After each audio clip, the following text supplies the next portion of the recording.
आठवडा उलटत आलाय, पण महाराष्ट्रावर कोसळलेली अतिवृष्टीची आपत्ती थांबण्याचं नाव घेत नाहीये. एकदा नाही, दोनदा नाही, तीन तीन वेळा पुराचा फटका बसलाय.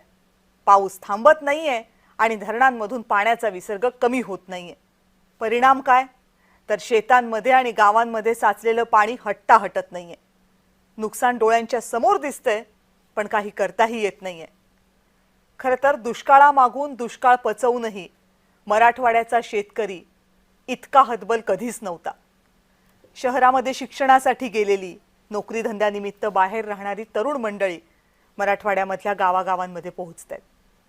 पण आपलंच गाव, आपलंच शेतशिवार त्यांना आता ओळखताही येत नाहीये. घराच्या नावानं चार भिंती शिल्लक राहिल्यात, शेत तर नजरेलाच दिसत नाहीये. आणि रिकामा गोठा बघून हुंका आवरता येत नाहीये. तुम्हाला, मला, आपल्या प्रत्येकाला गाव मनापासून आवडतं. आपापल्या गावाचं एक रम्य चित्र आपल्या सगळ्यांच्या मनात कायम असतं. पण दुष्काळग्रस्त भागातल्या प्रत्येकाच्या मनातल्या त्यांच्या गावच्या चित्राचे सगळे रंगच विस्कटलेत. नवरात्रीत रोज नव्या रंगाची उधळण होताना सध्या महाराष्ट्रातल्या पूरग्रस्तांच्या डोळ्यांसमोर फक्त एकच रंग आहे, चिखलाचा रंग.